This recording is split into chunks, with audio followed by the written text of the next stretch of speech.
Kepada pemirsa yang saya hormati, perjalanan saya kali ini akan menuju ke Pura Gunung Lebah atau disebut dengan Pura Campuhan yang terletak di Desa Ubud, Kabupaten Gianyar.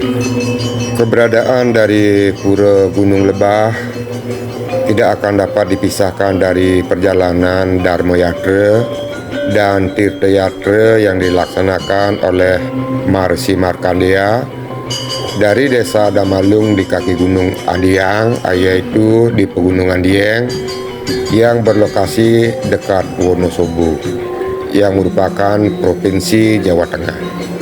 Kemudian dari Desa Aga yang berlokasi di kaki Pegunungan Adiang, Maharishi Markandeya melanjutkan perjalanan Dharma Yatra dan Tirta Yatra beliau ke Gunung Raung, yaitu Provinsi Jawa Timur. Terus melakukan tapas madi dan mendapatkan puisi agar melanjutkan perjalanan Dharma Yatra dan Tirta Yatra beliau ke arah timur menuju Gunung Agung yang berlokasi di Bali Dwipa. Kemudian Resi Markandeya berangkat menuju Gunung Agung yang berada di Bali Dwipa dengan menyeberangi Segara Rupek sama pengiring beliau yaitu Wong Age yang berasal dari Desa Aga yang berlokasi di kaki Gunung Raung, tempat Resi Markandeya nangun tapo semadi dan setelah pindah dari Desa Damalung yang berada di kaki Pegunungan Dieng yaitu di Jawa Tengah. Adapun asal-usul dari Resi Markandeya menurut sumber Ripta Prasasti seperti yang dikemukakan dalam lontar Buana Tatwo Maharishi Markandeya, pada waktu dahulu kala Maharishi Meru mengambil seorang istri yang cantik dan sempurna yang sering disebut dengan Listuayu Paripurna. Entah berapa tahun sudah kedua dampati itu melaksanakan kehidupan berumah tangga, lalu berputra dua orang yang sulung Abhiseka atau bernama Sang Ayati dan adiknya bernama Sang Niyata. Kedua orang putra Sang Maharishi Meru semuanya memiliki wajah yang tampan, bijak, dan sastra paraga, yaitu dalam bahasa Kawi disebut dengan pada apeke listu paripurna wijaksaneng aji wibuhing sastra utama. Setelah dewasa dan menikah, akhirnya Sang Ayati berputra Sang Prana, demikian pula adiknya Sang Niyata berputra Sang Merakanda. Kemudian Sang Merakanda beristrikan Dewi Manaswini, lalu berputra Maharishi Markandeya. Kemudian Maharishi Markandeya beristrikan Dewi Dumara. Dari perkawinan Maharishi Markandeya ini lalu menurunkan Maharishi Dewasirah yang kemudian beristrikan Dewi Wipari yang menurunkan banyak putra. Demikianlah asal-usul Resi Markandeya menurut sumber Ripta Prasasti, yakni lontar Buana Tatwo Maharishi Markandeya yang saya ambil dari Babat Balikong. Saat ini saya sudah sampai di halaman luar atau bagian luar dari pura, dan di sini terdapat sebuah pohon beringin yang besar yang tumbuh pada pintu masuk menuju halaman berikutnya dari Pura Gunung Lebah. Dan sepertinya pohon beringin ini sudah cukup berumur, dan akan saya lanjutkan perjalanan menuju ke Jabayan Pura dengan melewati sebuah jembatan untuk menuju ke bagian depan Jabayan dari Pura Gunung Lebah. Dan di jembatan ini terlihat sebuah sungai, dan keadaan alam di sini masih sangat alami, banyak ditumbuhi oleh pohon-pohon besar. Kejauhan terlihat Candi Bentar, dan di sini juga dihiasi dengan patung-patung yang berjejer di sepanjang jalan menuju ke bagian depan dari Candi Bentar, Pura Gunung Lebah.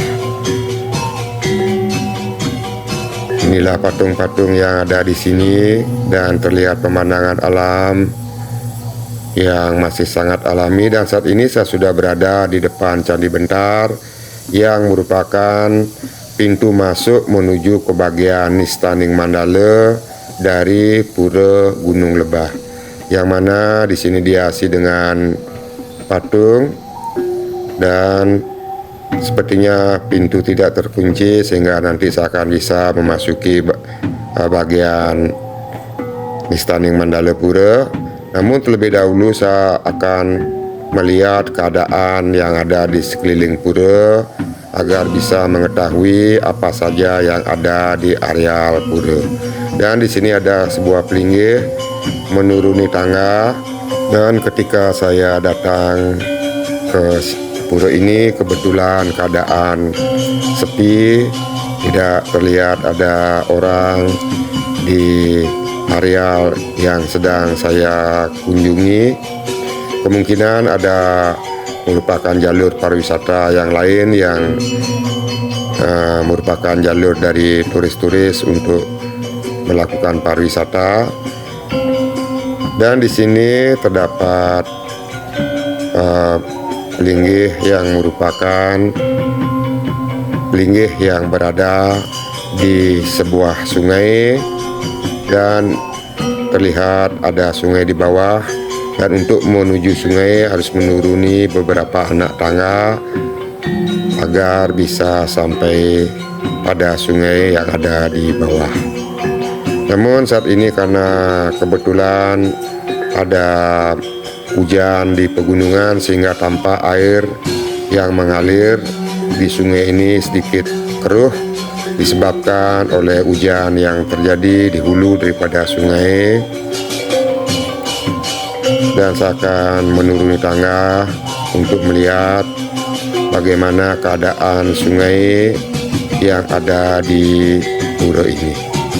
Di sini juga terdapat batu-batu sebagai hiasan-hiasan yang dipajang di sepanjang jalan, dan ini adalah merupakan sungai yang masih sangat alami karena banyak sekali bebatuan yang terlihat sangat indah. Dan ini adalah tumpukan batu-batu yang mungkin sengaja diletakkan di sini. Dan saya sudah mendekati bagian sungai yang alirannya adalah berasal dari timur Pura Gunung Lebah. Dan di sini terlihat sangat alami dan banyak terdapat batu-batu yang menghiasi dari sungai ini, yang memberikan kesan atau pemandangan yang sangat indah. Namun sayang sekali air terlihat sedikit keruh, dan sungai ini akan bertemu dengan sungai yang berada di bagian barat dari pura, yang mana akhirnya membentuk sebuah campuhan, yaitu pertemuan dua aliran sungai dan menyatu menjadi satu aliran. Dan ini adalah campuhan yang ada di Pura Gunung Lebah, sehingga sering Pura Gunung Lebah disebut dengan Pura Campuhan Gunung Lebah. Dan air yang mengalir tidaklah terlalu deras, dan terlihat ada orang yang mencari ikan di sungai. Dan di atas adalah jembatan yang menghubungkan dua tepi dari sungai ini, dan terlihat pemandangan di sekitar sungai masih banyak terdapat pohon-pohon besar, dan juga terlihat sangat rimbun. Dan saya akan kembali menuju ke bagian atas, yaitu menuju ke bagian depan dari Candi Bentar agar bisa melanjutkan perjalanan menuju ke bagian Nistaning Mandala dari Pura Gunung Lebah. Menaiki beberapa tangga, namun saya ingin melihat dulu dari pelinggih yang ada di sini agar bisa mengetahui seperti apa bentuk dari pelinggih. Dan saya masuk dari sisi pelinggih. Beginilah keadaan alam di sini, dan ini adalah pelinggih yang ada. Dan pelinggih ini adalah merupakan pelinggih semacam tugu dan memiliki 3 rong atau dibagi menjadi 3 kotak. Dan saya akan lanjutkan lagi perjalanan menaiki anak tangga untuk kembali ke atas. Dan terlihat Candi Bentar yang tadi sudah saya lalui, dan kini saya sudah berada di depan Candi Bentar yang dihiasi patung bagian kiri kanan. Dan ini adalah jalan tadi dari parkir menuju ke Candi Bentar Pura. Dan ini adalah pohon beringin yang tadi, dan saya akan memasuki bagian Nistaning Mandala Pura. Kebetulan tidak terkunci. Om Swastiastu. Dan saat ini saya sudah berada di bagian Nistaning Mandala dari Pura Gunung Lebah, yang mana ketika saya memasuki pura juga tidak terlihat seorang pun. Pura dalam keadaan sepi. Namun walaupun di atas langit terlihat sedikit cerah, namun sinar matahari dari sudut datang matahari terdapat awan, sehingga suasana sedikit mendung.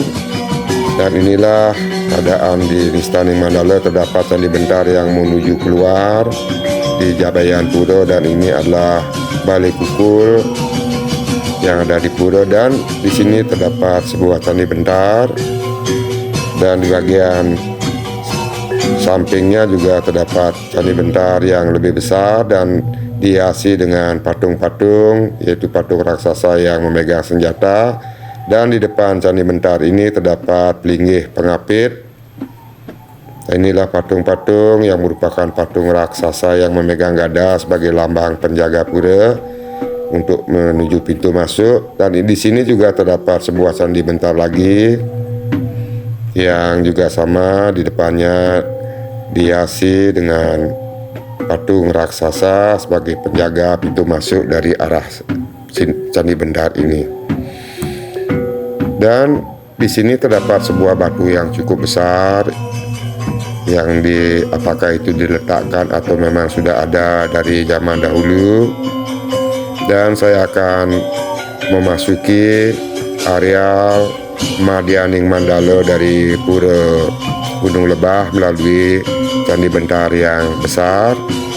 Dan begitu memasuki langsung bertemu dengan sebuah pelinggih yang berada di tengah-tengah Candi Bentar ini. Dan di sini terdapat Candi Bentar lagi dan beberapa patung yang menghiasi bagian Madianing Mandala Pura. Dan akan saya coba memasuki Candi Bentar yang ada di sini agar mengetahui apa saja yang ada setelah melewati Candi Bentar ini. Om Swastiastu. Dan tampak di depan ada bangunan. Sepertinya tempat ini adalah Candi Bentar yang tadi terlihat dari Nistaning Mandala. Di langit awan hitam mulai menebal. Semoga tidak hujan dan masih ada sinar sehingga saya bisa mengambil gambar video di pura ini. Dan di tempat ini ada pelinggih yang diwastra dengan kain poleng, dan sebelahnya juga diwastra dengan kain poleng. Dan di sini kembali terdapat sebuah pelinggih juga diwastra dengan kain poleng. Namun di semua pelinggih tidak berisi tulisan, sehingga saya tidak bisa mengetahui nama pelinggih dan beliau yang disentanakan pada linggih tersebut. Dan di sini juga terdapat sebuah bangunan namun tidak berisi tulisan juga. Sepertinya ini adalah merupakan bangunan penunjang untuk kegiatan atau aktivitas yang dilaksanakan di pura pada saat ada upacara. Dan dari sini juga terdapat sebuah pintu menuju ke Utamaning Mandala. Namun saya akan kembali ke Candi Bentar semula untuk melihat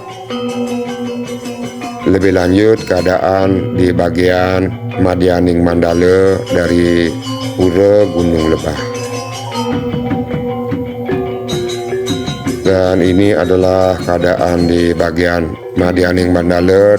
Terdapat sebuah bangunan yang juga dihiasi dengan patung-patung, dan terdapat juga pelinggih pengapit dari Candi Bentar yang ada di sini, dan juga terdapat pelinggih,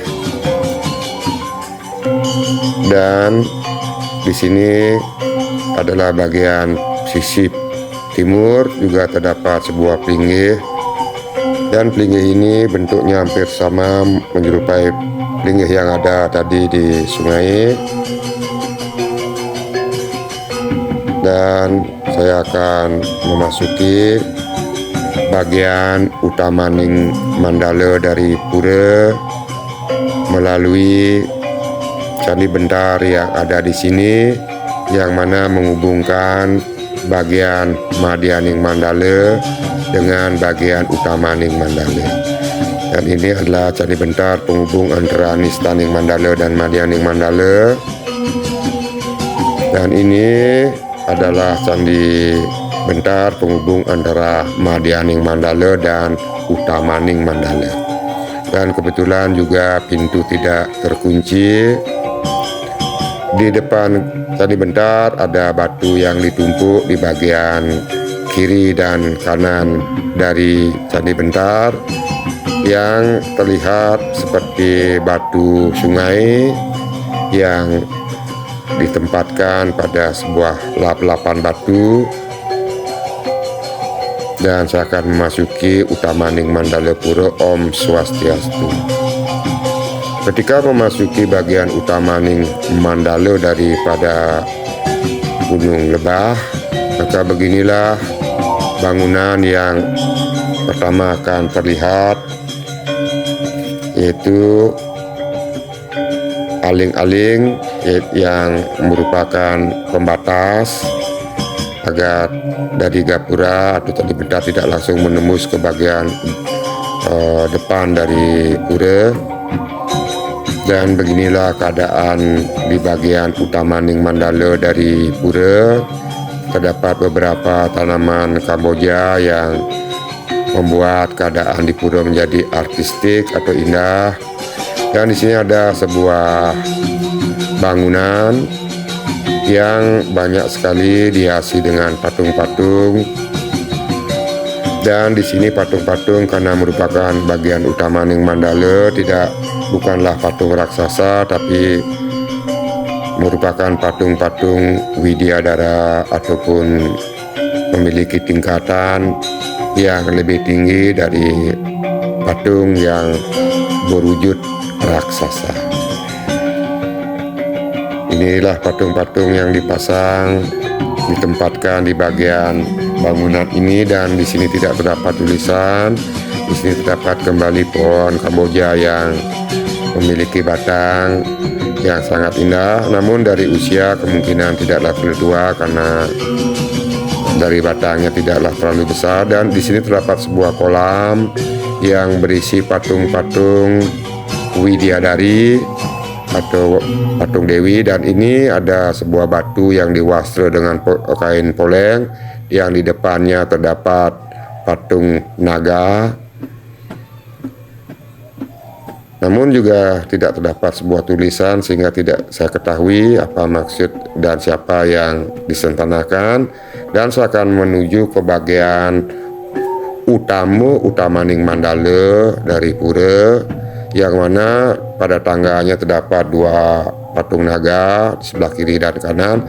Dan di bagian timur dari pura juga sama, di bagian utama Maning Mandala ini terdapat bangunan yang berisi patung-patung sama seperti pada bangunan yang berada di sisi barat.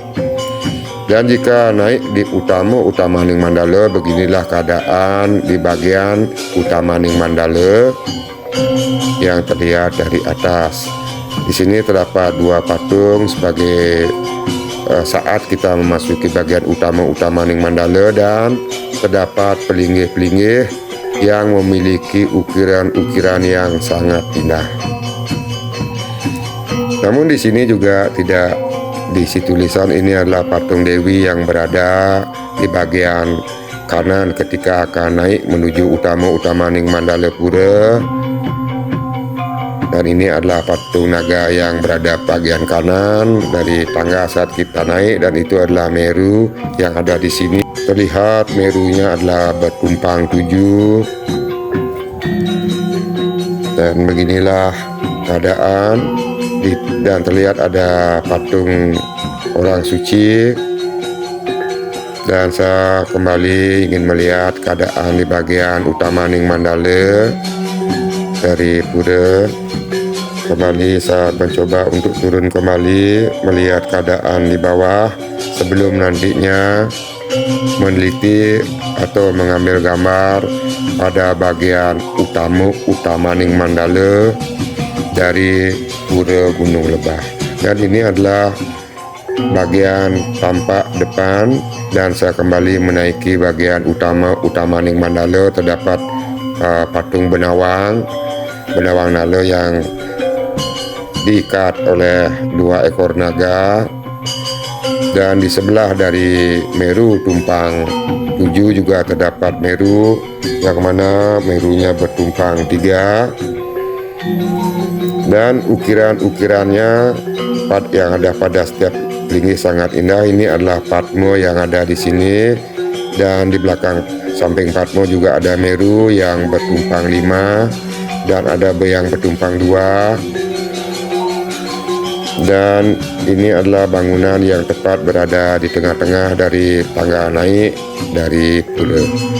Namun sayang sekali di sini tidak diisi tulisan, dan setiap Meru berisi bedoang nala, dan begitu juga Patmo sana berisi bedoang nala yang diikat oleh 2 ekor naga.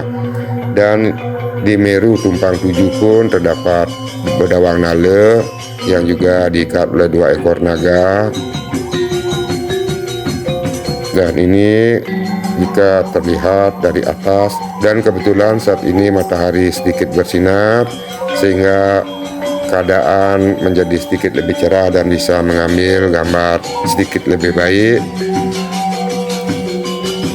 Dan saya akan coba melihat lebih ke dalam, dan ini adalah sebuah bangunan yang dihiasi dengan patung-patung, dan di depan ada pintu yang diperada dengan